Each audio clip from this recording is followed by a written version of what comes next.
The Kingdom of Jerusalem, the frontier of the Christian world. A clash of faiths, a clash of arms. The place was taken and the people were dead. A race against time, a struggle for survival. The Holy Land, a holy war. So they go down fighting, and there is slaughter. An amazing story of conflict and of archaeology. Yeah, it was very hard to stay calm.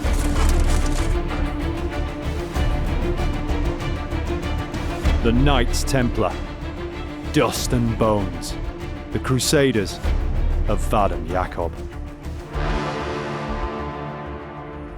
The medieval world, the 5th to the 15th century. Tim Sutherland is one of Britain's most experienced archaeologists. He and a team of specialists try to understand medieval life by exploring the realm of the medieval dead. We have a classic view of the storybook medieval life. We don't hear the stories about the common man trying to keep his family alive.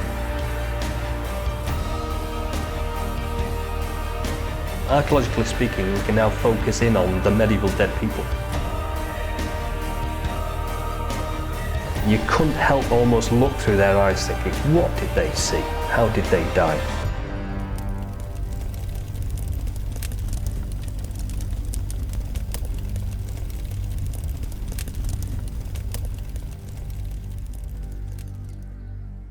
Vadam Yakob, or Jacob's Ford, lies on the Jordan River in northern Israel.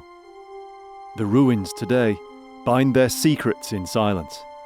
But in medieval times, this was the frontier not only between kingdoms, but also ideologies, religions. It was the scene of a terrible clash in the long and bloody story of the wars between the Islamic and Christian worlds that dominated the Middle East throughout the medieval period. The Crusades. The Crusades had their origin at the end of the 11th century. The westward migration of Muslim Seljuks led to Pope Urban II's call to recover the Christian East. Anyone who took up the cross would have their sins erased. A holy war. The army of the First Crusade was 100,000 strong, mostly French and Norman knights, soldiers and peasants. They pillaged across Eastern Europe and into Palestine, finally besieging Jerusalem. In July 1099, the Holy City fell. The Crusaders massacred defenders and inhabitants alike, Muslim and Jewish, men, women and children. The Temple Mount was said to be drenched in blood. The Kingdom of Jerusalem was born. It is amazing. There's no other time like it in the medieval period. And it's also quite tragic. It's a war about religion. In 1179, the Kingdom of Jerusalem was around the same age as the modern state of Israel is today. There was a delicate power balance across the frontier of the Jordan Valley. All that was to change, though, when King Baldwin IV set in motion plans to build a new stronghold on his kingdom's frontier. A fortress that could drastically alter the strategic status quo. The castle of Vadam Yakob was the result.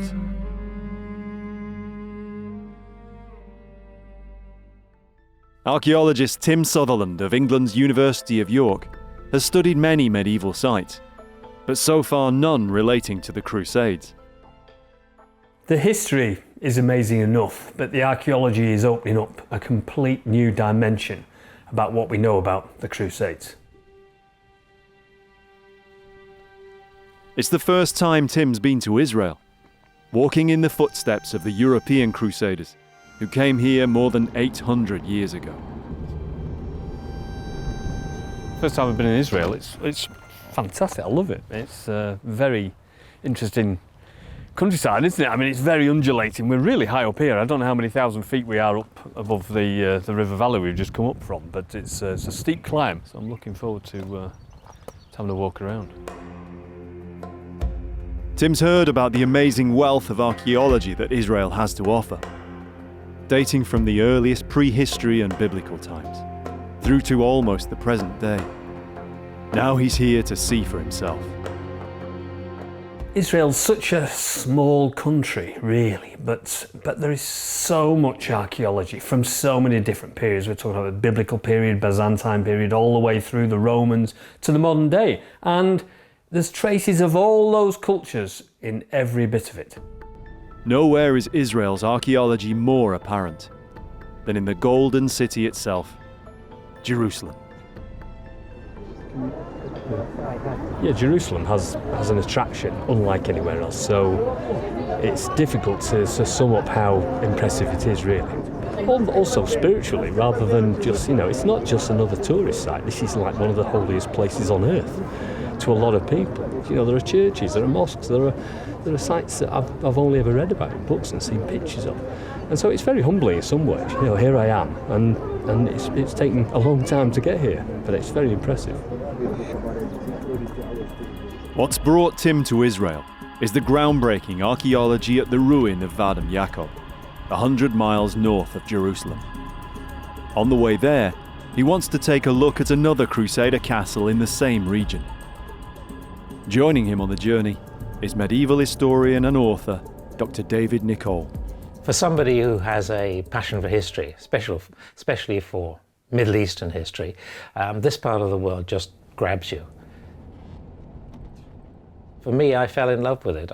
I love the local culture, I like the food, the climate is generally good in terms of allowing you to do stuff, unless you go in the winter. I fell in love with it. It's that kind of passionate place. Like most castles here remaining from the period, this one too is now a ruin. But enough of it's left to give an impression of how a major stronghold on Jerusalem's frontier appeared during the late 12th century. In fact, this was the toughest and most impressive Crusader castle in all the Holy Land, the fortress of Belvoir. There were many smaller castles and fortified manors scattered across the Crusader kingdom. Most were held in the name of the king by Crusader barons or knights. But Belvoir was different. It had been built by one of the new Crusader forces in the Holy Land, the Knights Hospitaller. The castle was built from black basalt and white marble, and would have been visible for miles.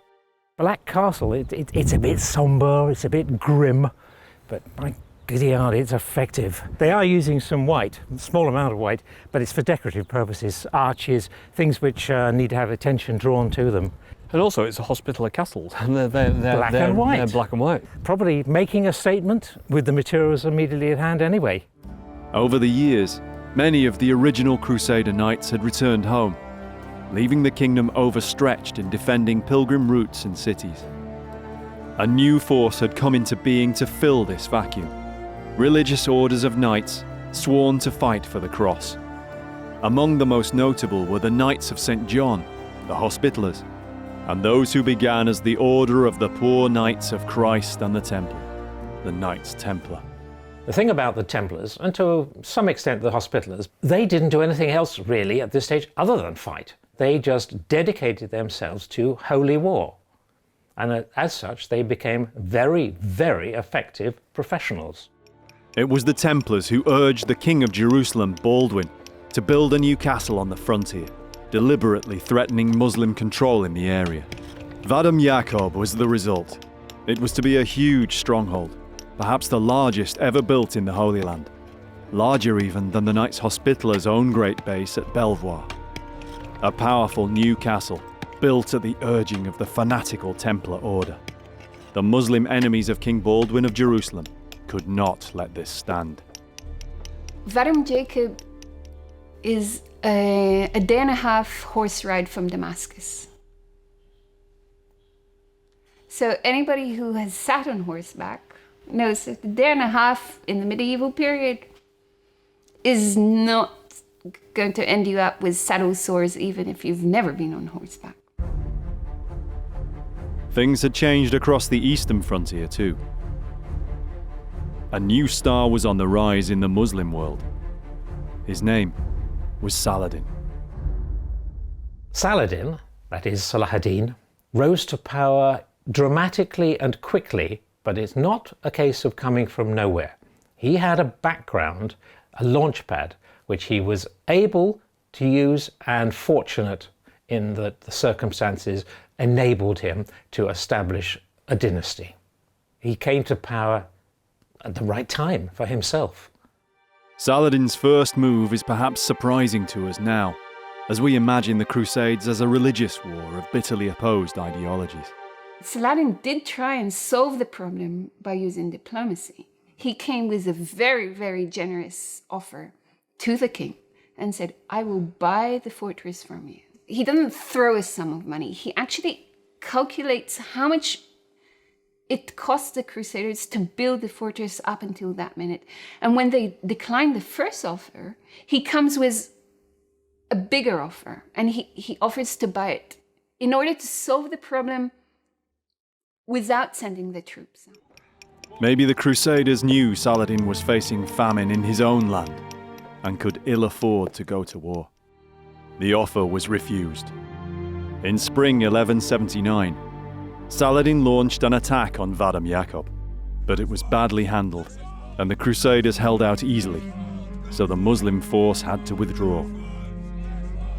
Just weeks later, the curtain wall was completed, at least enough for the castle to be declared complete. The king's army returned to Jerusalem, leaving the rest of the construction under direct command of the Templars. Saladin licked his wounds, learned from his mistakes, and later that year, he struck again. It's important to remember that when Saladin attacks the fortress in August, it's the second time he's been there. But by August, when the shell of the fortress is already built, so many of the army, actually, a lot of them already leave the site. So the majority of the people at the site are actually workers, builders, carpenters, and they're really caught with their pants down. They did not expect Saladin to return and try and take the fortress. Saladin knew he only had 5 days to take the unfinished castle. That's roughly how long it would take a relief force to arrive from the nearest Crusader city, Tiberias. Everything had to happen like clockwork. I think he calculated every move. I don't think he left anything to chance.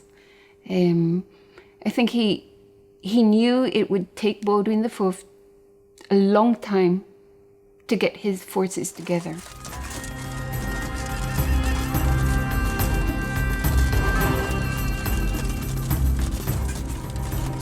I also think he probably knew that they will be surprised that he's returning.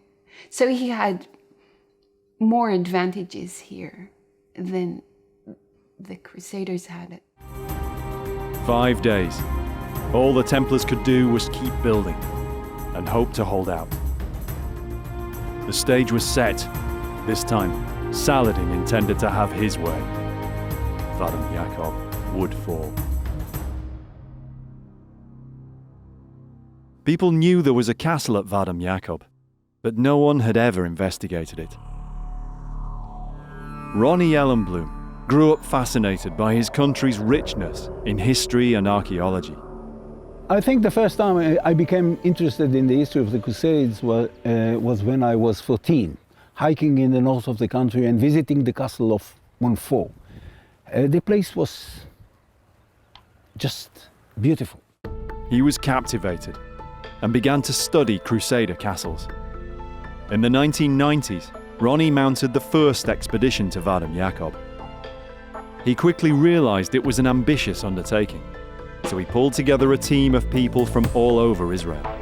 Archaeologists, geologists, historians, many of whom had never worked on an excavation before, let alone at a Crusader castle. I remember hearing about Vadam Yakob the first time and thinking, what an amazing story. It's something that's almost too good to be true. And I really couldn't wait to get on site and have a look at it all. It sounded fantastic. The excavations took place over several years. For all concerned, it was a labour of love, a fantastic opportunity. Like many of the archaeologists involved, Kate Raphael was just starting her career. It was one of those strange coincidences. I was staying on a kibbutz nearby the fortress. I was already studying archaeology, and somebody on the kibbutz said, there's an excavation just below, go and see. And I hopped over to have a look, and they were in need of an archaeologist, and I got the job without an interview, without anything. They just needed somebody for the season. It was hard work, but the team was young and enthusiastic, especially to be working on such a once-in-a-lifetime site. I think the team was unique. There was a very strong buzz of this go, go, go, go. Surviving Crusader castles were usually reused over the centuries, stripped clean of most of their medieval archaeology. But Vadam Yakob wasn't like this.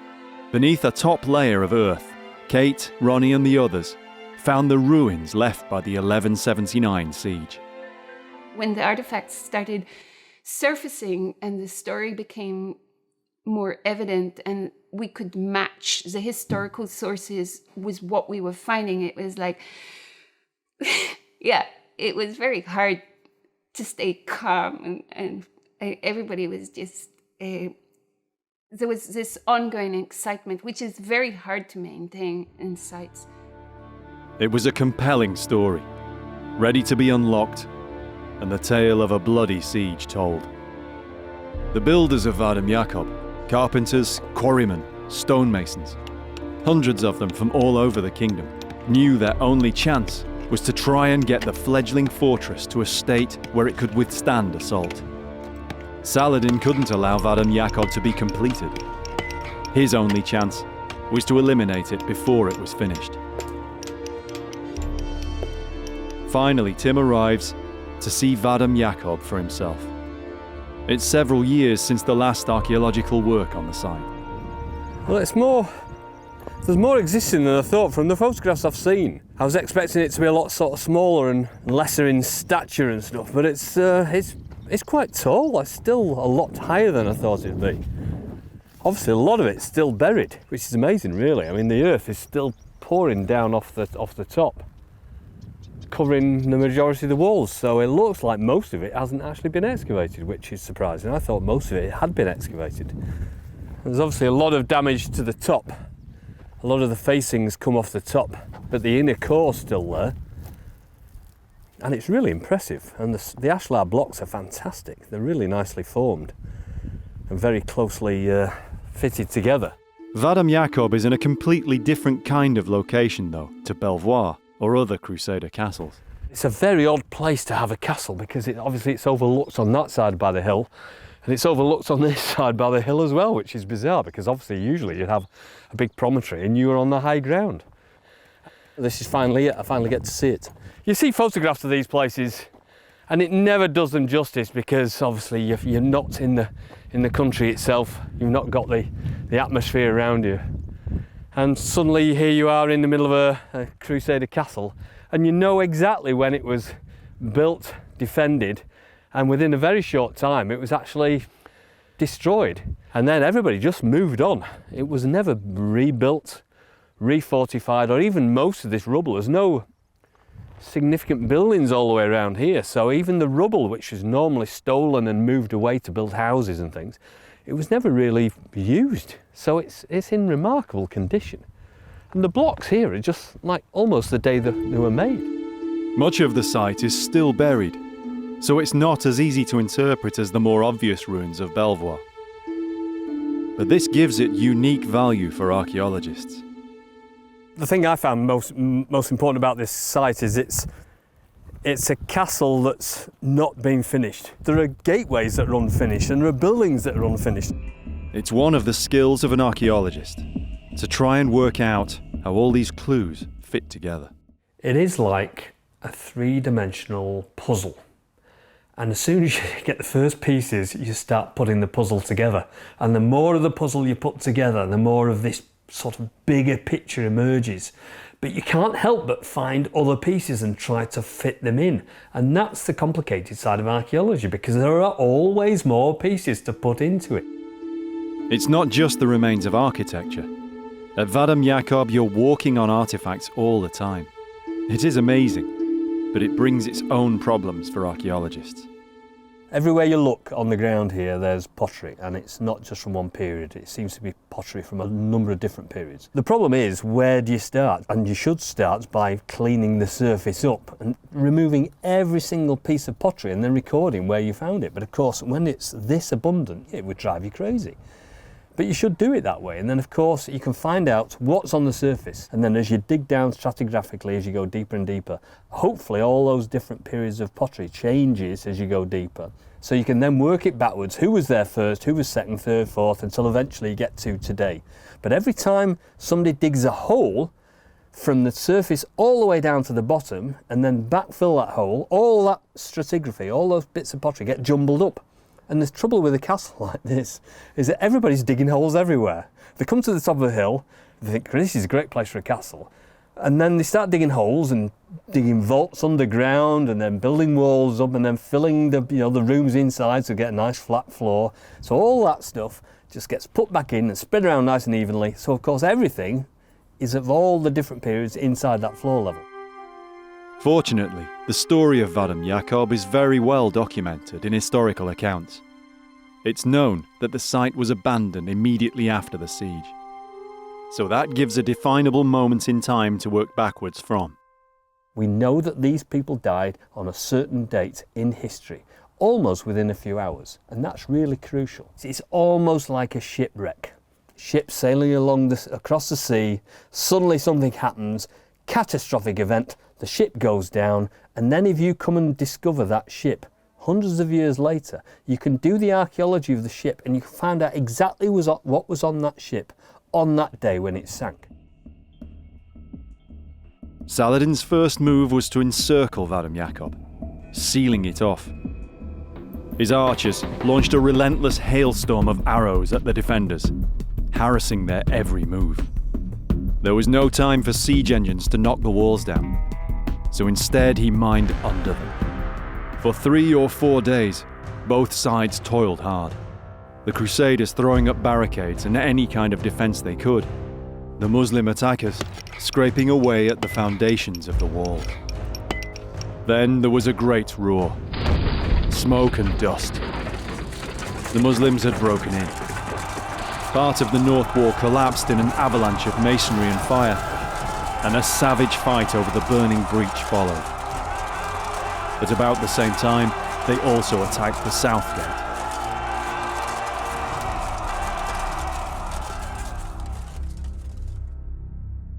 There is desperate fighting here. There is a break-in, but at the same time, there's a break-in at the other end. The castle falls from both sides, people making desperate stands, still perhaps hoping against hope that the king's army, the King of Jerusalem's army, is going to appear over that Thar hill, because he was only a day away. And we're talking about later perhaps in the day, he's only half a day away. So this isn't despair until, you can say, almost the last few minutes. They're not coming to rescue us, so they go down fighting, and there is slaughter. Kate and the other archaeologists picked their way methodically through the remains of this epic battle. They returned year on year, gradually gaining an understanding of the complex site. It was painstaking work, usually in the hot Israeli summer. There are many, many, many days where you're just moving dust and stones from one part of the planet to another part of the planet, and you find absolutely nothing.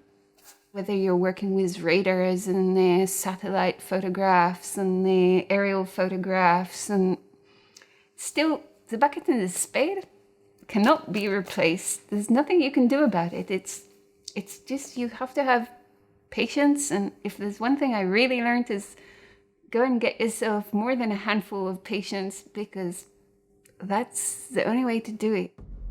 And that patience paid off. No other site in Israel from the Crusader period, in fact from almost any medieval castle anywhere, has yielded such evidence. At the Israeli Antiquities Storehouse in Bet Shemesh, Kate Raphael shows Tim and David just a small selection of the many hundreds of individual artifacts that were recovered. There's evidence of the furious work that went on to complete the fortress. Most of our metal artifacts belong to the world of building, quarrying. We definitely seem to have a full range of not just building material, but quarrying material as well. If we've got the wedges that split the rock open. Our quarries are about 5 minutes walk from where the fortress is being built. So we have this wedge here, which is really still very heavy. And several of them were actually found in the quarry itself. And those are actually used to crack the building stone open from the bedrock.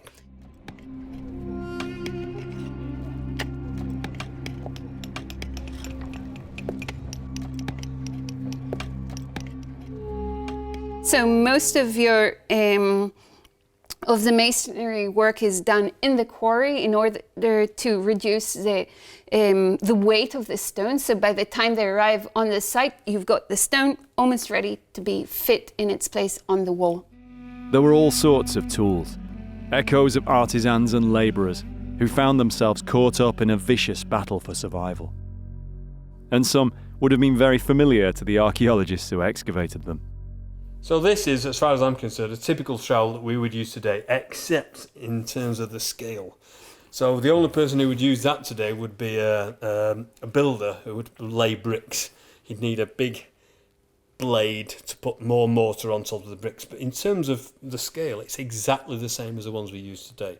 And that's fantastic in that they have obviously found it useful, and this same implement is still useful today to do exactly the same job. But in terms of the context we're talking about here, this could also be used as a weapon. Yeah, it's definitely heavy enough and lethal enough. And if you were desperate enough. Tools which might have been used in bitter self-defense. But what about weapons? One of the enigmas we had is that we have 95% of our artifacts belong to the world of building and construction, and we have very, very few weapons here. What we think happens is that a lot of the weapons are worth a lot of money. And after the battle is finished, the people who won comb the site of the fortress, and they collect everything. And what doesn't fit them, they just take back to the market in Damascus and they sell it. So there's a lot of weapons that are gathered from the battlefield, and by the time archaeologists arrive in the field, very little is left. One thing I've noticed is that you do have hundreds, if not thousands, of these arrowheads. Over several seasons, hundreds of arrowheads were eventually recovered. Most had been shot into the defences by Saladin's archers. Arrowheads, each one representing a shot in anger at a living opponent. Splinters that remain of the fury between mortal opponents. When we were excavating them, we were just finding them all over the place. And to an extent that one of the archaeologists came to me, and it was quiet, everybody had gone to breakfast, and he had said, "Kate, can you hear them?" I thought, oh no, he's got sunstroke. But really, there was just so many arrowheads that you could actually, if you did close your eyes and use your imagination, you could hear them whistling by you.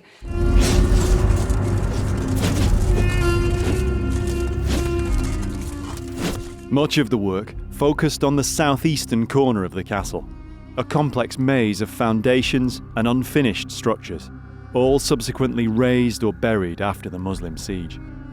Slowly they made sense of the architecture. Along the eastern side of the fortress, there was a huge corridor that stretched for about 150 meters. Now this was divided into sections, and the entire 150 meters had a vault on them. The huge vault or hall would have resembled the one inside Belvoir, only much larger. It would have been at the core of a giant castle.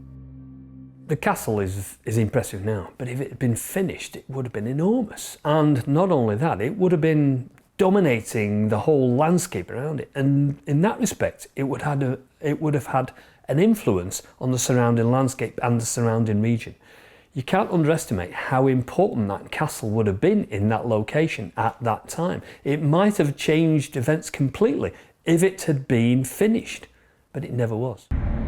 Instead, the fledgling vault became a graveyard.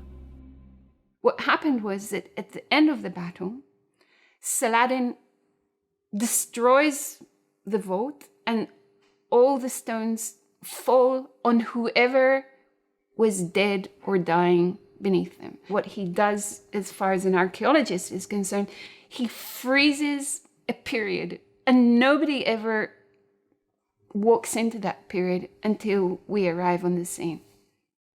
There's even rare evidence all around this area of makeshift defences as the Crusaders prepared for the end. Here you can see I will call it barricade. You see that someone was trying in the last hours to defend himself, hoping that he will see the help coming from I don't know where. Help definitely wasn't coming. The relief column never made it to Vadam Yakob. They were on their own. Late on the 5th day, they made their last stand. Some people get trapped in this corner and they go down fighting. I mean, what else can they do? Beg for mercy? At this stage of a siege, you don't get mercy. If they break in, you die. And if you're going to die, you try to take some of them with you. So you can imagine desperate close quarter fighting here with close quarter weapons, swords, sabers, axes, spears, maces, whatever they've got.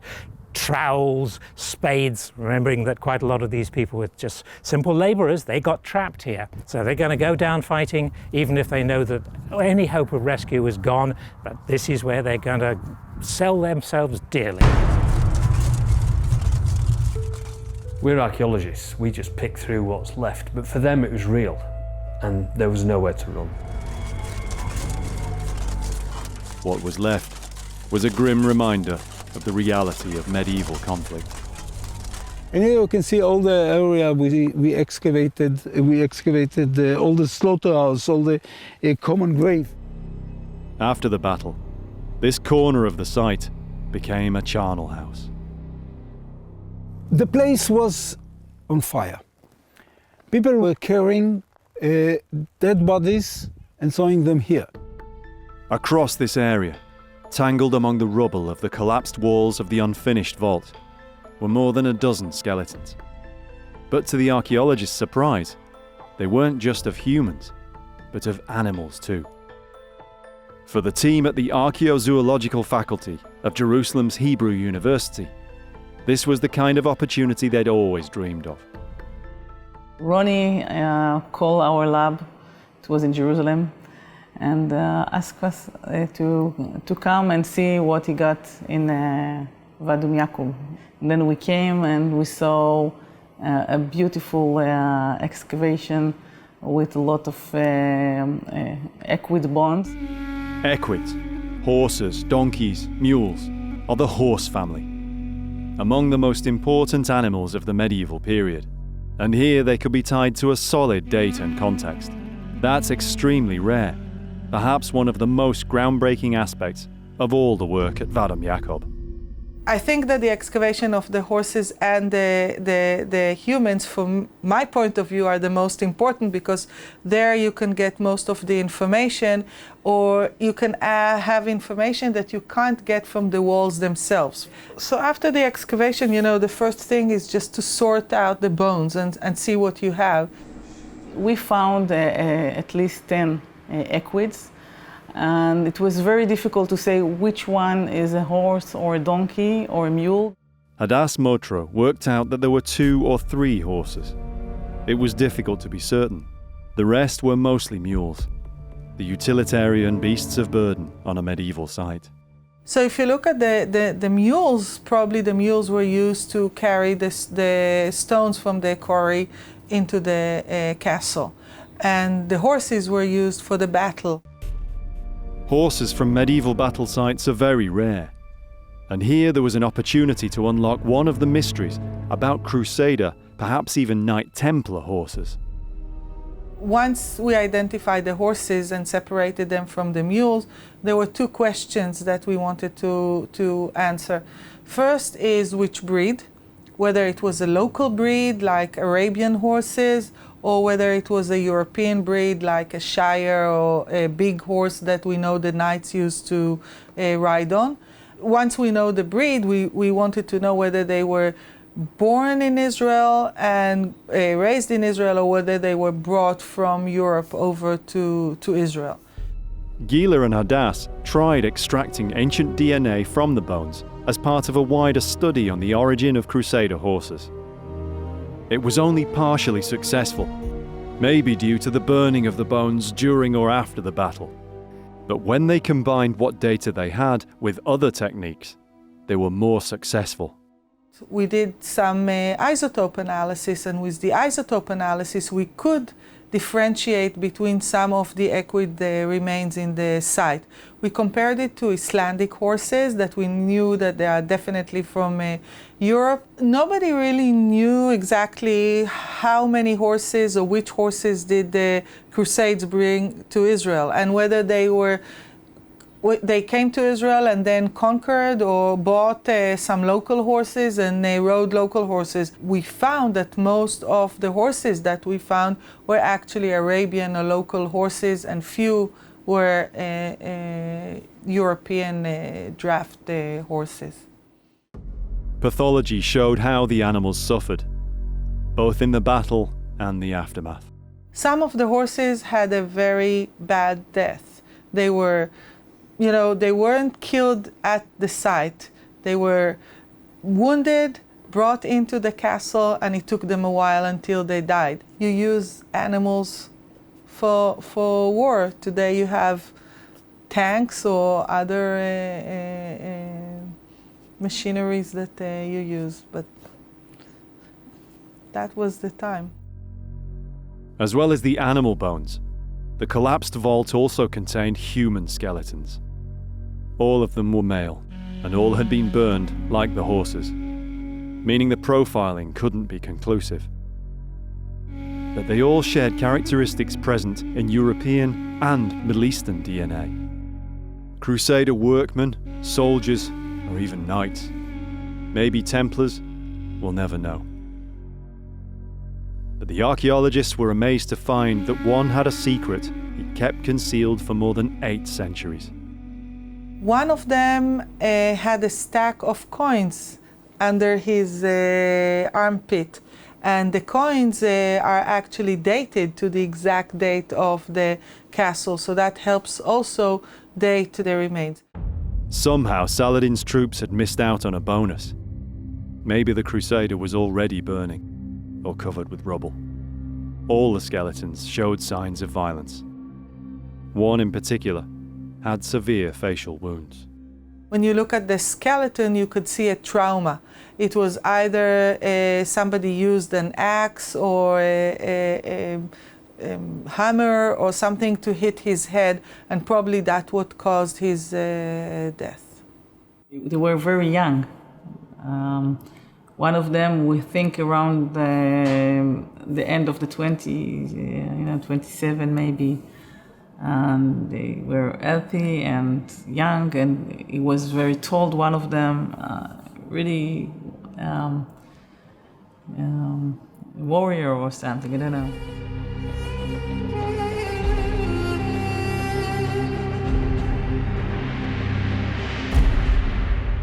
The battle that face to face, it's very brutal, and it's very hard to see. It's not a pleasant scene to see, it's you can feel the battle there. This corner of Vadam Yakob saved the last of its secrets until the very end of the excavation. There's something about archaeology. You can be there for days, weeks and months, but you know what's going to happen. According to Murphy's laws, the best finds come at the last moment, at the last day of the excavation, when you're already folding up all the material and everybody is dying to get home. And we found a skeleton, and we were slowly removing the dirt that was accumulated around the skeleton. And when we got to the skull and the vertebra, so there were arrowheads stuck along the vertebra, he was cornered in a place where he couldn't escape from, and he was shot at. The feeling was that he knew that it's very easy to kill him, you know, but I don't know why he just wanted to shoot again and again and again. So the picture that we saw, it was a person just lying, a skeleton just lying like this in the corner, and then a lot of arrowheads. I remember thinking, wow, this is really great, and with all the adrenaline and the excitement. And then I remember this cold shiver running down my spine, thinking, oh, wow, this guy was walking and he was breathing one. And yeah, so it's that mixture of feelings that goes through you. And it was really like diving into the battlefield in the full sense of the meaning. Of those not killed in the fighting, the lucky ones faced enslavement. Probably only the skilled labourers who would be of use to Saladin. For the rest, especially the Templars, there was no chance. In actual fact, this proved to be extremely bloody. When the castle fell, as far as we can tell, the people in it were wiped out. Certainly members of the elite, and especially the military orders, and in this case the Templars, they could expect no mercy because they had dedicated their lives to fighting against Islam. And as such, it'd be unrealistic to expect to be accepted, even if they tried to surrender, which they very rarely did.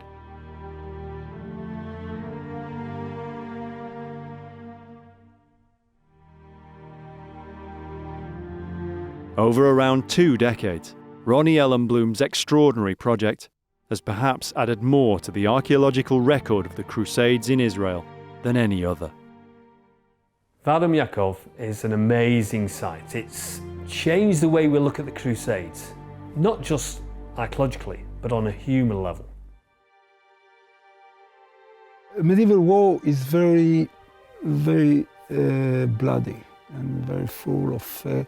when you see it actually happens, I mean, you know, and you think, but when you actually see what they did to each other, it puts modern wars also in different,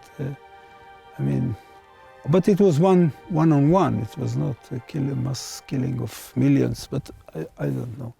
For me, all these types of violence I don't like it. But it's my profession to investigate